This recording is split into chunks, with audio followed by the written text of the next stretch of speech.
Jamie, you should see this view. It's amazing. Do you know that Great Slave Lake is like the 10th largest lake in the entire world? Forget the lake, Jen. We are standing on gold. Okay, Jamie, that's called vegetation. No, deeper, Jen. There are gold mines running through this entire area. What do you know about mining for gold? I'm looking for leftovers. Leftovers? Well, yeah. There's been more than 12 million ounces of gold taken from this city, so somewhere along the way, someone's dropped a nugget or two. You really think? Wow. Okay, I think I see something. Oh, we are rich. Yes! Dinner's on me. Oh, man. I could really go for a caribou steak or an Arctic char. Or maybe we could just, you know, split a plate of fries. Kind of looks like gold. In this episode of CG Kids, we discover the amazing treasures of Yellowknife and Canada's Northwest Territories. We go roller skiing with 16-year-old Sarah Stephen. Then we learn how to turn clumps of rock into the world's most beautiful diamonds. We also travel across Great Slave Lake to discover a bison recovery operation. In Jay's geology, I find out where diamonds come from. Dazzling diamonds, beautiful bison, and a mysterious thingo called a pingo, all on this episode of CG Kids.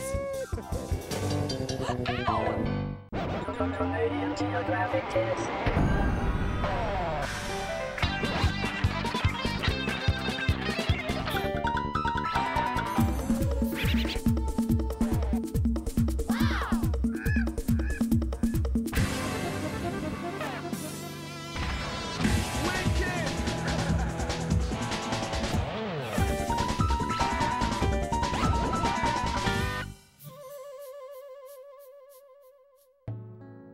We are here in Yellowknife.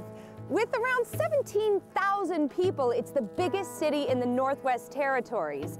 Now, it's only been the capital since 1967, but ever since the gold rush in the 1930s, Yellowknife has been the region's transportation and communications center. Yellowknife's community is as diverse as the landscape. This mural was made to honor the relationship between the French and Native cultures. And believe it or not, the Northwest Territories has 11 official languages. Can you name them? Sure.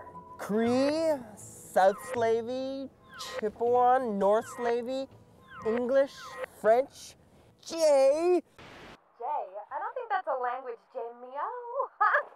You mean Jay? I knew that. Dogrib, Gwiwichin, Inuktitut, Inuvialuktun, and Inuinuktun. But no matter which language you say it in, the Northwest Territories is a vast and amazing place. The Northwest Territories is sandwiched between the gigantic territory of Nunavut and the smaller Yukon Territory. When you look at the Northwest Territories, you can't help but notice two of North America's largest lakes, Great Bear Lake in the north and Great Slave Lake in the south. Jennifer and Jamie are in Yellowknife on Great Slave Lake, which is in the Mackenzie Valley. This lake is the deepest lake in North America and the 6th deepest lake in the world. The land around Yellowknife has always been rich in minerals and metals. When explorers came into the area in the 1700s, they discovered the Dene people using copper for the blades of their knives. Because of the color of the blades, the fur traders began calling the tribe Yellowknives, and soon this bay area of Great Slave Lake became known as Yellowknife, and the name stuck. Yellowknife has become the central point for transportation and communication within and around the Western Arctic, especially with the search for this area's natural resources like gold and diamonds. More than 160 kilometers of mine shafts run below Yellowknife. But what makes this place really great is still above ground. I can see why Sarah wanted to meet us here. This trail goes by some pretty cool places. Like right over there is the Legislative Assembly for the Northwest Territories. That's where the government of this massive territory comes to meet. And just over there is the Prince of Wales Heritage Center, which is a really great museum. And flying towards Jim's head is a soccer ball. That's mine. Sarah! Hey, Sarah, how you doing? Good. How are you guys? Good. So did you win your silver medal for doing that? Yeah, at the North American Indigenous Games for soccer. Not hitting people in the head. I kind of thought that. So I like soccer and all, but it's a little chilly, I would say, for that sport. Do you do any sort of winter sports? Yeah, I love to cross-country ski. Well, don't you need snow for that? That's no problem. It's no problem because Sarah trains with roller skis up to 2 hours, 3 to 4 times a week before the winter comes. Sports and staying fit are really important to Sarah. She's actually thinking about a career in sports therapy or nutrition. She is fast. She's fast. She's way faster than us. Yeah. Okay, I cannot believe you do that for like an hour and a half to 2 hours every day. Yep. That was like, what, 20 minutes, 30 minutes, and I'm totally exhausted. My feet ache. No kidding. It is so nice here. You must love living here. Yeah, Yellowknife is an awesome place to live, I think. So what do you think is so unique about Yellowknife? It's not too big and it's not too small of a town, and you just sort of know everyone. Have you been anywhere else in Canada? I've been all over Alberta and BC and Ontario, and I haven't been to the Maritimes yet, but I've been to Quebec, like everywhere. So you've been like competing in soccer and skiing all across Canada? Yep. That's cool. But you lived here all your life? Yeah, I was born here. So do you think you could maybe show us around the town a little bit? Yeah, for sure. Yeah? Let's go. Wait, my feet are aching. Will you guys carry me? Sarah's taking us to the best place to check out Yellowknife, the top of Pilot's Monument. I'm always left behind. This is quite the incredible view of Yellowknife, I must say. Yeah, it is. And right down here are the houseboats and Old Town right here, and Uptown's up there. And Jolliffe Island is that big island there. And this in front of us is all Great Slave Lake. Yeah, that's right. It's huge. So actually, we have to admit that we didn't expect to see so many trees when we got here. Do you ever get, you know, kind of tired of people's misconceptions about Yellowknife? Yeah, sometimes, because they think we're way up north, like Nunavut or something. We don't have trees or things that down south has, and You get everywhere by Skidoo and snowmobile. yeah. How do you deal with the darkness in the winter? We just adapt to it. We're used to having a lot of darkness here, but it all adds up. In the summer we get lots of sun. Yeah, your summer rocks. You get like 20 hours of sunlight every day. Yeah. I cannot get over how much Yellowknife looks like Sudbury, Ontario, where I'm from. It looks just like this. The day for catching the fish. Eldon? What are you doing here? You got to be quiet because I'm fishing. You're going to scare them away. How's the fishing? Oh, it's great. Yesterday I got myself a whale, okay? A whale? Eldon, there aren't any whales here. This is a lake. It was a whale trout. But it was 4,000 kilograms, okay? So what are you fishing for now? More trout? Nope. Northern pike? No, I'm ice fishing. Huh. Ice fishing? Oh, look at that, I got one. Oh, yeah, look at that. Help me reel this in, Jenny. Oh, look at her. Oh, she's nice. She's a big one. Oh, what a fighter. Oh, yeah. Look at that, baby. She is pretty. Okay, I am totally impressed. I'm gonna stuff that baby and mount it over my fireplace. Yeah. Say cheese.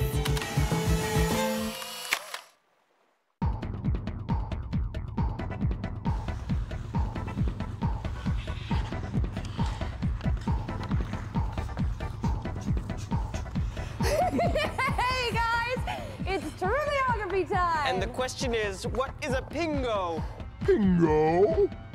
And it's not a type of game. Land sakes, that's bingo, not pingo. And it's not a type of wild Australian dog. That's dingo, not pingo. And just in case you forget the word, I am going to skate it into the ice. We will be right back with the lowdown on Pingo. Hey, Jen, don't forget to dot the I. I just did. Car!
How are your fries? Good. Lucky you found that gold. In Yellowknife, all that glitters is not gold. In fact, a lot of what glitters around here nowadays are diamonds.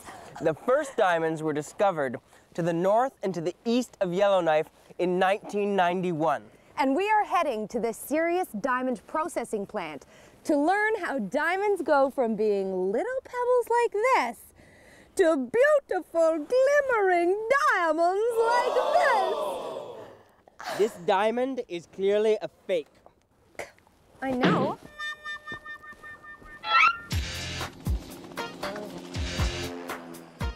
The Acadie Mine is located 300 kilometers north of Yellowknife, just below the Arctic Circle. It's Canada's very first diamond mine. With more mines due to be opened in the next few years, the Northwest Territories may soon double its diamond output. The diamonds are shipped here to Yellowknife for processing. There's just over 700 carats of rough diamonds worth well over $500,000 US. That is incredible. I have never been this close to anything this beautiful or expensive in my whole entire life, Peter. Well, I can see the shock on your face, and not many people have had the pleasure to see diamonds like this. How many diamonds will you get out of that? This diamond, we'll get 2 diamonds from it. We are hoping for a 2.5 carat princess and a 1 carat princess. So the value of it, it all depends on the color of the diamonds and the clarity of the diamonds and the size of the diamonds. That would be the carat weight. That is the 3 C's. Okay, so how much would this diamond be worth? In the trade, around $15,000 US. Okay. Wow. Peter sorts through the diamond pebbles in search of ones that look like 2 pyramids put together. These stones can be cut in half to make 2 diamonds, and then they go through a process that can take about 2 days. Since diamonds are the hardest substance on the Earth, the best way to smooth them out is to rub 2 diamonds together. The diamonds really start to take shape at their first polishing. Here, they create the facets or sides, 8 on the top and 8 on the bottom. Finally, the master cutters add even more facets, which give the diamonds that sparkling appearance that we're all familiar with. Peter set us up with Shane so we could try our own hand at polishing. Oh, I'm so nervous. Is there any way I'll make a mistake doing this? I hope not. I hope not too. Okay. So do you think I'm ready? Yep, so just bring it over. Make sure both of the feet are planted firmly onto the plate here. And then just lower it down onto the scaife and... Ooh, I made contact. So do I push down on this? Yeah, just the weight of your arm is fine. Does it get hot? That can get pretty hot. If you put too much pressure, it can get red hot and you can run the risk of burning your stone. Okay, that's been on there for a long time. Is it hot right now? Ow! Oh, Yeah, ow! Oh. You don't want to touch it. Lesson 1, don't touch a steaming hot diamond. It is ready. Today's triviography question is... What is beluga? Bluego? Jamie, the word is pingo. Well, I think you should look again. Okay, you know what, Jamie? I am like a champion figure skater, okay? You want to see my shoot the duck? So if I say that I skated in the word bingo, you'd better believe that I skated in the word... Bluego? Nice try. The triviography question was, what is pingo? Jay, can you help us out on this one? Pingo. Pingos are really incredible land formations. There are around 1,450 pingos in the Northwest Territories alone. And the largest pingo in Canada is 50 meters high and 1,000 years old. So what exactly is a pingo? Pingos are hills formed when water freezes under tough frozen soil. This ice core pushes the ground up into a volcano-like shaped hill. They're kind of like ice pimples and occur in permafrost regions and usually in old dry lake beds. The Northwest Territories has the world's largest concentration of pingos with around 1,450.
We are here in Fort Resolution on the south shore of Great Slave Lake, and we're on our way to the Hook Lake Bison Recovery Project. Hey, wait, you know what, Jamie? We're always just kind of popping up everywhere in different places all across Canada. I think it's about time we show the guys how we get there. Well, that's a great idea. We started by flying across Great Slave Lake from Yellowknife to the town of Hay River. It took us about 42 minutes. Once we arrived in Hay River, we drove another 136 kilometers to Fort Resolution to check out the Hook Lake bison herd. Troy! Troy! Hello. Troy! Troy, hi! Hi, can we come in? Coming, I'll get the gate for you. This is Troy Ellsworth, and he is a wildlife technician here at the Hook Lake Bison Recovery Project, right? That's correct. Right. So can we get a little closer to these guys? Sure can. We can walk up here a little ways. Okay, I have a question for you. Okay. What's the difference between a buffalo and a bison? Well, people up here use the terms pretty much interchangeably as well. These guys are called bison, and buffalo belong either in Europe or in Africa, either called the Cape buffalo or the water buffalo. So what can you tell us about the bison here in Fort Resolution? Well, these bison were all captured from the wild herd in the Hook Lake area. They are infected with TB and brucellosis, that's bovine tuberculosis and tuberculosis. And so the nature of this project was to capture animals from the wild, bring them into an isolated facility, and treat them with antibiotics so that we could get rid of the diseases. So it's a bit of an experiment to see if we can take animals from the wild, treat them, and have a healthy, growing herd in captivity. Can you show us a bit of the process that they go through when they come to the facility? Sure, let's go. The first step is to separate a very protective mom from her calf.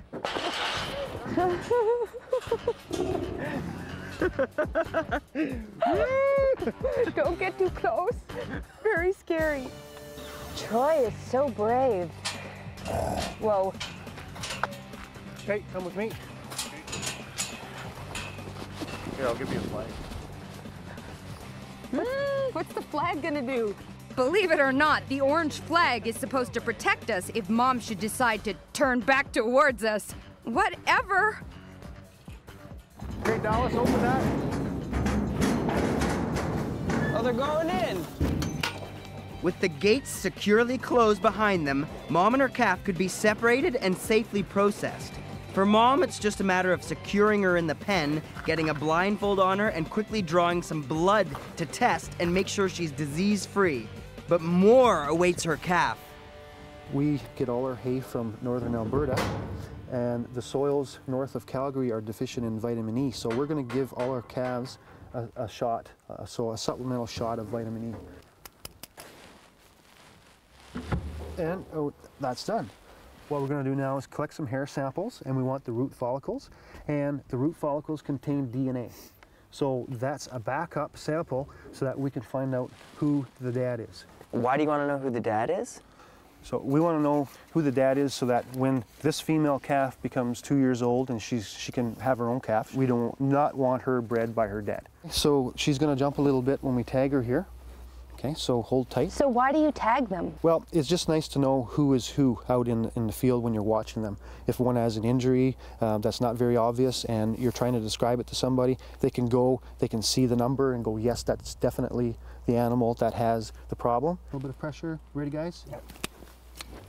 Mom is keeping a watchful eye on us, but we're almost done. Now we just need a blood sample for testing and to determine genetics. Good job. It's been a struggle, but these tests will help this little calf to live a longer and healthier life. You're free to go!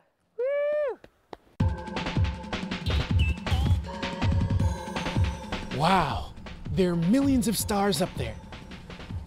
And they look just like diamonds in the sky. But there actually might be more of a reason for that than we think. Some scientists believe that the carbon that make up the mineral we call diamond might actually come from stardust. It's thought that billions of years ago, exploding stars called supernovas released carbon into our solar system, and then meteorites carried some of the carbon down to Earth. But there's also a lot of carbon here on the Earth, and it took extreme pressure and heat to crystallize it into diamonds and make them one of the most valuable materials on the planet. Let's head into the lab and find out how the forces of nature created one of the world's greatest treasures. Diamonds are formed very far below the Earth's surface. They are created in the Earth's mantle, as far down as 300 kilometers or even deeper. Many diamonds are over 3 billion years old. The Earth's mantle behaves similar to extremely hot, thick paste. Imagine that my waffle mix is molten rock called magma, found in the mantle, and it is a mix of different types of minerals. Atoms are the building blocks of all matter. Carbon is an example of an atom and can be found in the Earth's mantle. It's also what makes a diamond. Now say this waffle batter represents the carbon in the mantle.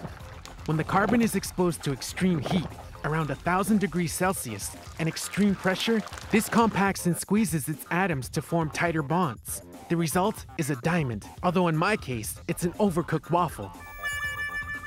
But forming the diamond is only part of it. Those diamonds trapped in the mantle still have to somehow make it up to the surface for us to get at them.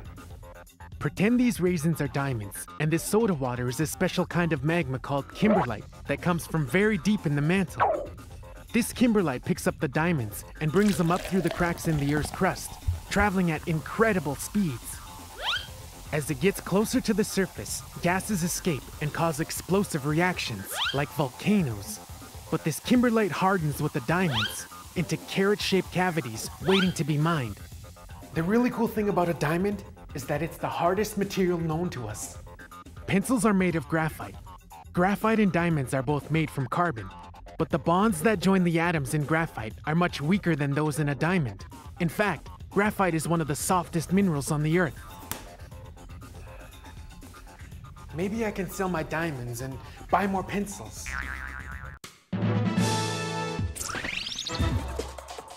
A fantastic fact about the Northwest Territories is that bush pilots and their small planes played a major part in the territory's development.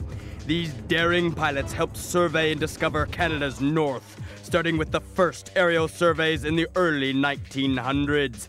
They spotted forest fires, rescued people in need of medical help, hauled food, fuel, and even cement to remote areas in the north.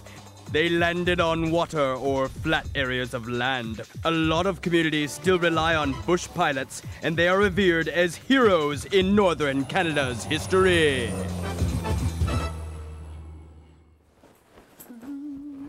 Jamie, would you hurry up? I've been checked out and ready to go for like 20 minutes. Okay, there, last piece. And just a sec, nature calls. Oh, really? What's it saying? Man, I should be on TV. Eldon, cut it out. What? That's the best ice fishing ever. Yeah. Oh, would you stop it? You know, somebody is gonna have to clean that up, and that somebody is you, mister. Oh, no. Give me that scarf. Eldon, stop it. Yeah, come on. Give me that brochure. Yeah. Oh, no. Oh, no, come on, relax. No! That was good! Eldon, are you okay? Yeah, let's do that again. No way, man. You're staying there till Jamie gets back. Hey, there's a good fishing show coming on. Throw that on for me, Jim.